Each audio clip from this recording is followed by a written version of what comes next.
ప్రభు నామానికే మహిమ కలుగునుగాక. కూడి వచ్చిన మీ అందరికీ, కర్మల ఆత్మీయ సహవాస సంఘ విశ్వాసులందరికీ మన ప్రభువును ఆయన ప్రియ కుమారుడునైన యేసుక్రీస్తు వారి శ్రేష్టమైన నామంలో శుభములు మరియు అందరికీ వందనాలండి. యెహెజ్కేలు గ్రంథం 25వ అధ్యాయాన్ని మనం ధ్యానం చేసుకున్నాం. యెహెజ్కేలు గ్రంథం 25వ అధ్యాయం. 25వ అధ్యాయం నుండి 32వ అధ్యాయం వరకు అన్య దేశాలపైన తీర్పు మనం చూస్తాం. అన్య దేశాల మీద తీర్పు. ఈ అధ్యాయంలో 4 రాజ్యాల మీద తీర్పును గూర్చిన విషయాలు మనం చూస్తాం. యెరూషలేము ముట్టడించబడడం ఆరంభమైంది. ఇంకా అది కొన్ని దినాల్లో పూర్తయిపోద్ది. ఇప్పుడు యెహెజ్కేలు తన దృష్టిని యెరూషలేము చుట్టూ ఉన్నటువంటి వారి వైపు అతని దృష్టి మరలింది. దేవుడు తన సొంత వారినే వదలనప్పుడు ఇతరులను ఉపేక్షిస్తాడా అనే విషయాన్ని ఆలోచించారు. దేవుని తీర్పు యెరూషలేములో ఆరంభమైంది. అదే 4వ అధ్యాయం నుంచి 24వ అధ్యాయం వరకు మనం చూసాం. ఇప్పుడు 25వ అధ్యాయం నుంచి 32వ అధ్యాయం వరకు ఇతర దేశాలపైన తీర్పు అన్నమాట. ఈ దేశాల మీద తీర్పు అబ్రహాముతో దేవుడు చేసిన నిబంధన మీద ఆధారపడి ఉంటుంది అన్నమాట. ఏంటా నిబంధన? ఆదికాండం 12వ అధ్యాయం మొదటి 3 వచనాల్లో ఉంది కదా, నిన్ను ఆశీర్వదించు వారిని ఆశీర్వదించదను, నిన్ను దూషించు వారిని శపించదను. యెహెజ్కేలు 7 దేశాల వారిని శపించాడు.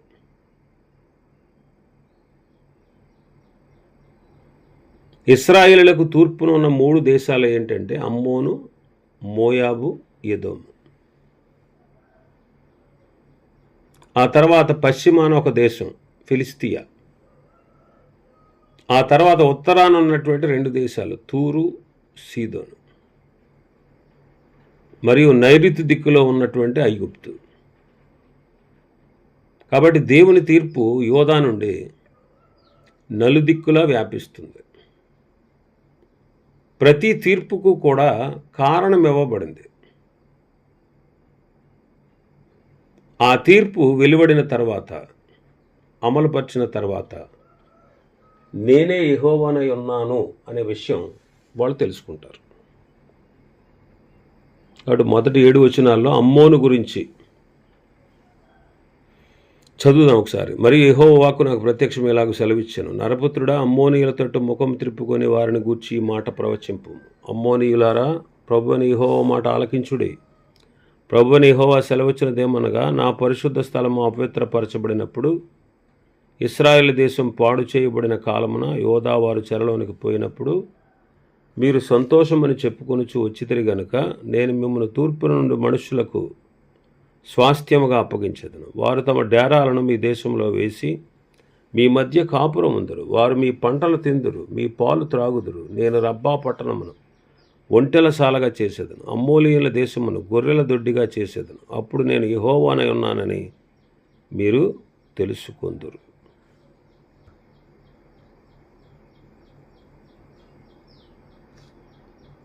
ఇక్కడ అమ్మోనీయులు గురించి రాయబడింది. అమ్మోనీయులు ఎవరు? లోతు చిన్న కుమార్తె యొక్క సంతానం. అమ్మోనీయులు ఎక్కడ నివసించారు?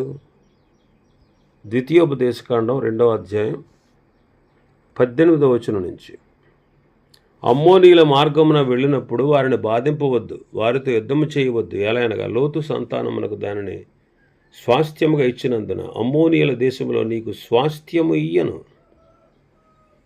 అది రెఫాయిల దేశమని ఎంచబడుచున్నది. పూర్వమందు రెఫాయిలు అందులో నివసించిరి. అమ్మోనీయులు వారిని జుంజుమ్మీయులందరూ.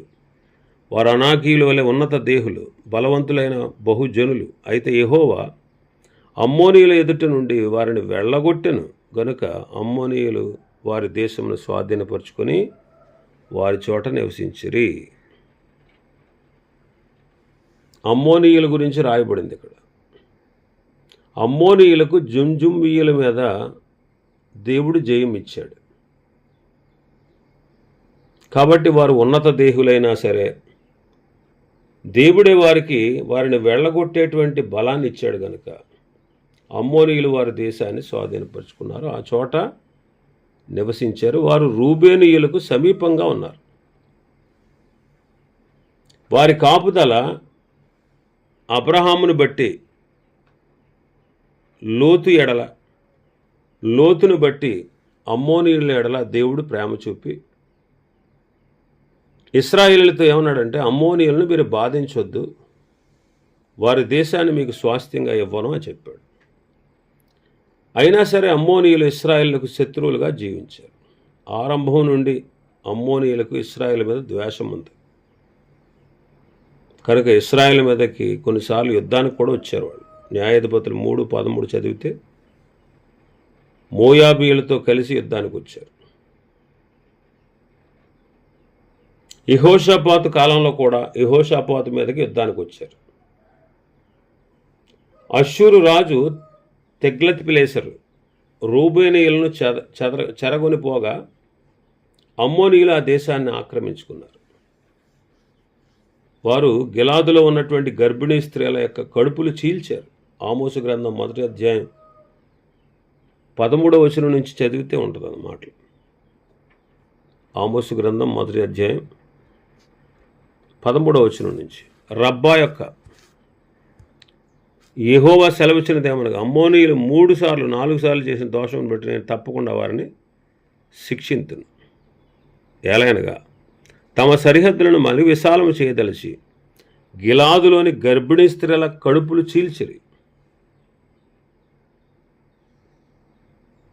వారి భవిష్యత్తును గూర్చి, అమ్మోనీయుల భవిష్యత్తును గూర్చి ఇర్మియా గారు 49వ అధ్యాయంలో చెప్పాడు. ఇర్మియా గ్రంథం, జెఫన్యా గ్రంథం 2వ అధ్యాయం 1-4 వచనాలు కూడా రాయబడింది. ఇప్పుడు యోధా వారు చెరలోనికి పోయినప్పుడు వారు ఏమనుకుంటున్నారు, అమ్మయ్య చాలా సంతోషంగా మాకు ఉంది అని చెప్పుకున్నారట.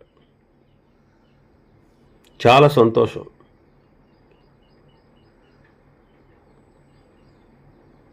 ఇంకా ఏం చేశారో చూడండి. 6వ వచనం, మరియు ప్రభువైన యెహోవా సెలవిచ్చినదేమనగా, మీరు చేతులు చరుచుకొని కాళ్లతో నేల తన్ని ఇశ్రాయేలుల శ్రమను చూచి మీ మనసులో తిరస్కారము కొలది ఉల్లసించి తిరిగి గనుక నేను యెహోవానై ఉన్నానని మీరు తెలుసుకుంటారు. నేను మీకు విరోధినవుతాను, మిమ్మల్ని జనములకు దోపుడు సొమ్ముగా అప్పగిస్తాను, అన్ని జనుల్లో ఉండకుండా మిమ్మల్ని నిర్మూలన చేస్తాను, జనము కాకుండా మిమ్మల్ని నశింపచేస్తాను, సమూల ధ్వంసం చేస్తానంట. వారు ఏం చేశారంట, సంతోషించారు, చేతులు చరుచుకున్నారు, కాళ్ళతో నేల తన్నారు. ఇశ్రాయేలుల శ్రమను చూచి వాళ్ళ మనసులో వాళ్ళకున్న తిరస్కారం కొలది చాలా ఉల్లసించారు.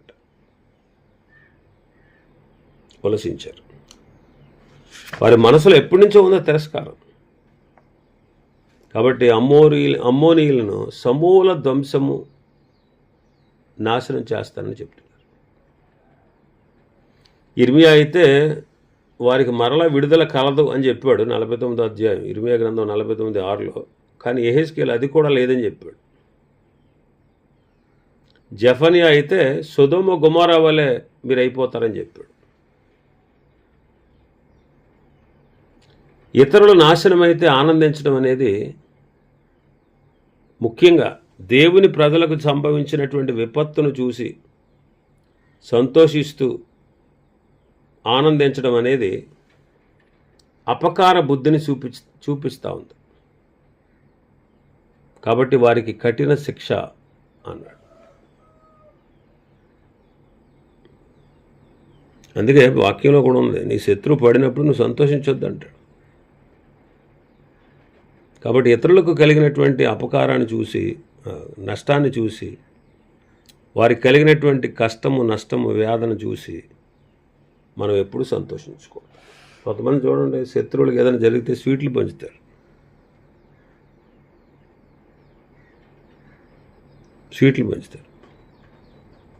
చాలా హ్యాపీగా ఉంటారన్నమాట. చూడండి, దావీదుకి కుమారుడు తిరుగుబాటు చేసినప్పుడు దావీదు పాదరక్షలు లేకుండా తల కప్పుకొని అరణ్యానికి పారిపోతున్నప్పుడు షిమి అనేవాడికి గొప్ప సంతోషం కలిగింది.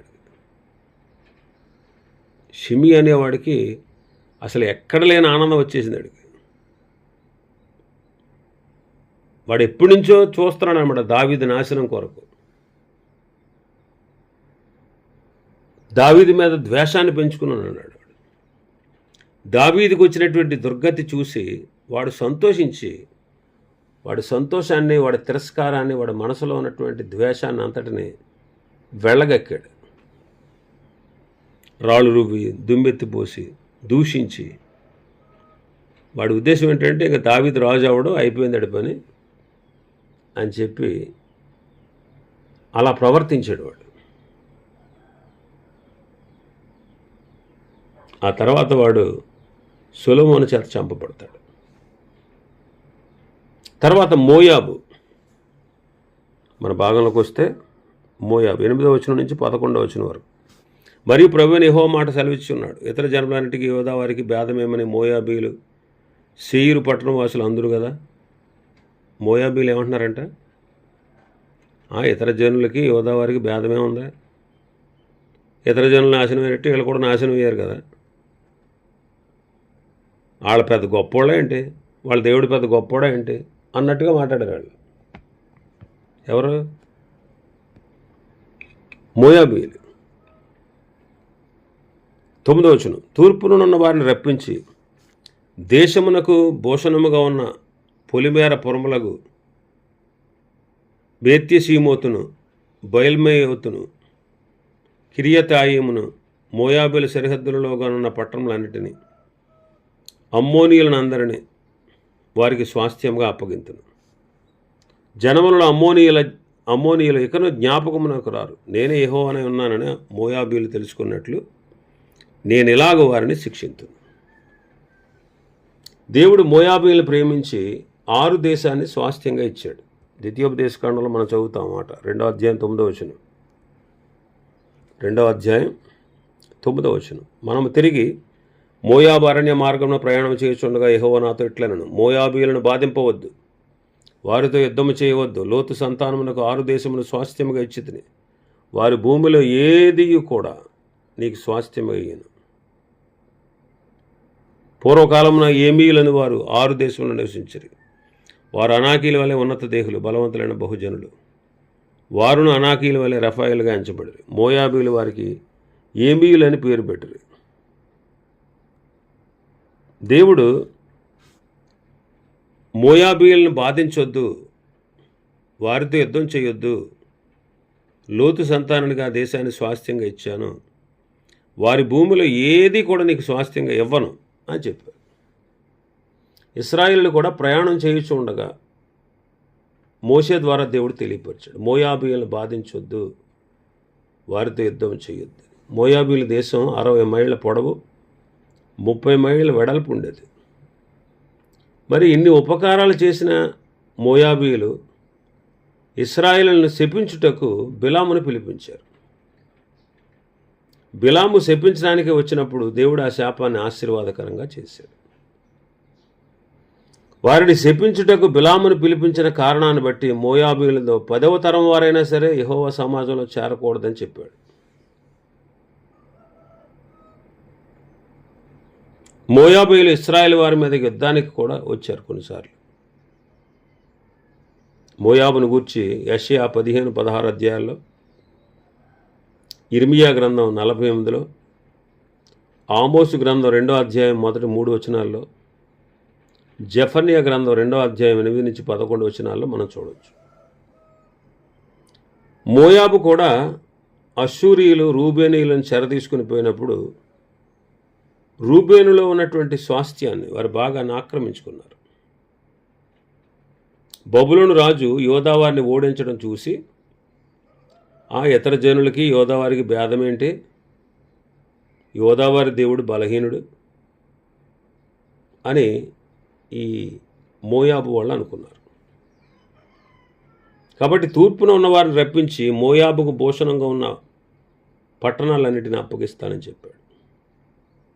అమ్మోనీయుల వారే వీళ్ళ కూడా జ్ఞాపకానికి రారు అని దేవుడు చెప్పాడు. అప్పుడు నేను దేవుడైన యెహోవానై ఉన్నానని వారు తెలుసుకున్నట్లు మోయాబీయులను కూడా నేను శిక్షిస్తాను అని చెప్పారు. 12వ అధ్యాయం నుంచి 14వ వచనం వరకు ఎదోమీయులు. 12వ అధ్యాయం నుంచి 14వ వచనం వరకు. మరియు ప్రభువైన యెహోవా ఈ మాట సెలవిస్తున్నాడు, ఎదోమీయులు యోధా వారి మీద పగ తీర్చుకొనుచున్నారు.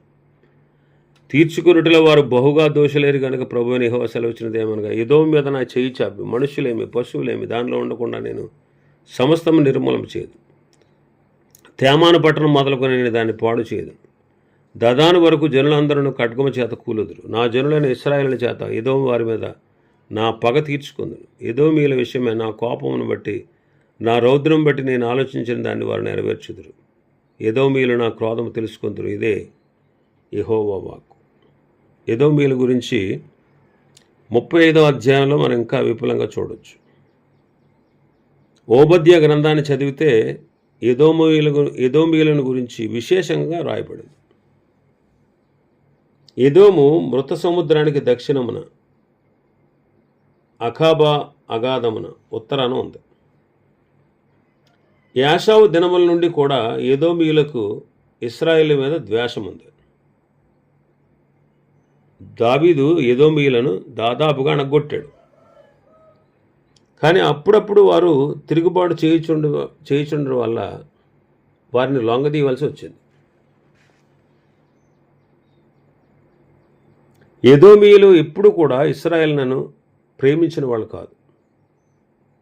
యెరూషలేము పట్టబడినప్పుడు ఎదోమీయులు సంతోషించడమే కాకుండా తప్పించుకొని వెళ్ళుచున్న ఇశ్రాయేలును దొరికినంత మట్టుకు పట్టుకుని బానిసలుగా అమ్మేశారు. దాన్ని బట్టి నేడు యెహెజ్కేలు వారికి తప్పించుకోలేనంత నాశనం వస్తుందని ప్రవచించాడు. ఓబద్య గ్రంథాన్ని ఒకసారి చదవండి. ఒకే అధ్యాయం ఉంటుంది అందులో, ఆ తర్వాత చదవండి. ఇంకా 15వ వచనం నుంచి 17వ వచనం వరకు ఫిలిస్తీయులు. మరియు ప్రభువుకు యెహోవా ఈ మాట సెలవిస్తున్నాడు, ఫిలిస్తీయులను పగ తీర్చుకొనుచు నాశనం చేయొచ్చు, మానని క్రోధం గలవారే తిరస్కారం చేయొచ్చు, పగ తీర్చుకొనుచున్నారు గనుక ప్రభువైన యెహోవా సెలవిచ్చినదేమనగా, ఫిలిస్తీయుల మీద నేను చేయి చాపి కెరీతీయులను నిర్మూలన చేసేస్తాను. సముద్ర తీరమును నివసించు శేషమును నశింపచేస్తాను. క్రోధముతో వారిని శిక్షించి వారి మీద నా పగ పూర్తిగా తీర్చుకుంటాను. నేను వారి మీద నా పగ తీర్చుకొనగా నేను యెహోవానై ఉన్నానని వారు తెలుసుకుంటారు. పగ తీర్చుకుంటూ నాశనం చేస్తూ మానని క్రోధము గలవారే తిరస్కారము చేస్తూ పగ తీర్చుకున్నారు. ఫిలిస్తీయులు కెరీతీయులు అని పిలువబడతారు. ఫిలిస్తీయులు మొదటి నుంచి ఉన్నవారు మధ్యధరా సముద్రపు ఒడ్డున నివసిస్తున్నారు. ఫిలిస్తీయులను గూర్చి ప్రవక్తల గ్రంథాల్లో మనం చదవచ్చు. ఇర్మియా గ్రంథం 47లో, ఆమోసు 1వ అధ్యాయం, జెఫన్యా 2వ అధ్యాయం, వీటిలో మనం చూడవచ్చు. ఫిలిస్తీయులు మొదటి నుంచి కూడా ఇశ్రాయేలు మీద పగ తీర్చుకుంటూ నాశనం చేస్తూ క్రోధము గలవారే తిరస్కారం చేస్తూ వచ్చారు. వారు యెరూషలేము పడిపోగా సంతోషించారు. అందుచేత యెహెజ్కేలు వారిపై కూడా నాశనం అనేటువంటి నిప్పులు కుమ్మరిస్తున్నాడు. నెబుకద్నెజరు వారిని అణగద్రొక్కుతాడు అని చెప్పాడు. అప్పటికే అష్షూరీయులు వారిని దాదాపు రూపుమాపారు. చివరికి మక్కబీయులు కూడా వాళ్ళని సమూల నాశనం చేయగా ఫిలిస్తీయుల జనాంగం అనేది భూమిపై లేకుండా నిత్యము ఉండకుండా అంతరించిపోయింది. ఈ 4 రాజ్యాలు ఇశ్రాయేలులకు శత్రువులుగా ఉన్న రాజ్యాలు. దేవుడే వాటిని సమూల నాశనం చేశాడు. ఈ 4 రాజ్యాల వారిని ఎవరి మీద వీళ్ళకి పగ? దేవుని పిల్లల మీద, దేవుని జనాంగం మీద. అందుకే మనం కూడానండి ఎవరిని శత్రువుగా ఎంచకూడదు, భావించకూడదు. కొన్నిసార్లు విశ్వాసులకే శత్రువులు. కొన్నిసార్లు దేవుని పిల్లలు దేవుని ఎరిగిన వారికి శత్రువులుగా ప్రవర్తిస్తూ ఉంటారు. ఇది చాలా భయంకరమైనటువంటి స్థితి. ఆ విషయాన్ని గుర్తుపెట్టుకోవాలి. వారు శత్రువులుగా ప్రవర్తిస్తారన్నమాట చాలాసార్లు. దానివల్ల దేవుని తీర్పు ఉంటుందండి. ఆ విషయాన్ని గుర్తుపెట్టుకోండి. మరి ఇక్కడ నలుగురు శత్రువుల రాజ్యాలు సమూల నాశనం చేశాడు. ఈనాడు మనకు కూడా నలుగురు శత్రువులు ఉన్నారు. సాతాను, శరీరం, లోకం, దుర్బోధకులు. ఈ నలుగురు మనకు శత్రువులు. కాబట్టి వీటన్నిటిలో మనకు అత్యధికమైన విజయము మనం ప్రభు ద్వారా మాత్రం పొందగలం. అందుకని అంటారు కదా, మీకు మీరే పగ తీర్చుకోకండి, నా ఉగ్రతకు చోటు ఇవ్వండి. పగ తీర్చుట నా పని, నేనే ప్రతిఫలం ఇస్తానని ప్రభు చెబుతున్నాడు. ఇంకా మనుషులు మన మీదకు వచ్చి మనల్ని నిందించి, హింసించి, అబద్ధంగా మన మీద చెడ్డ మాటలు పలుకున్నప్పుడు మనం సంతోషించాలి. అప్పుడు పరలోకంలో మన ఫలము అధికమవుతుందని ప్రభు చెప్పారు. కాబట్టి ఈ 4 రాజ్యాల గురించి మనం చూసాం. తూరు, సీదోనుల గురించి 26, 27, 28 అధ్యాయాల్లో మనం చూడగలం. ఇవి ఈ అధ్యాయంలో ఉన్నటువంటి విషయాలు. ప్రభు చేతి మీద రేపటి దినం మరొక అధ్యాయాన్ని ప్రారంభించుకుందాం. దేవుడి వర్తమాన వాక్యాన్ని మన వినికిడిలో ఆశీర్వదించునుగాక. ఆమేన్.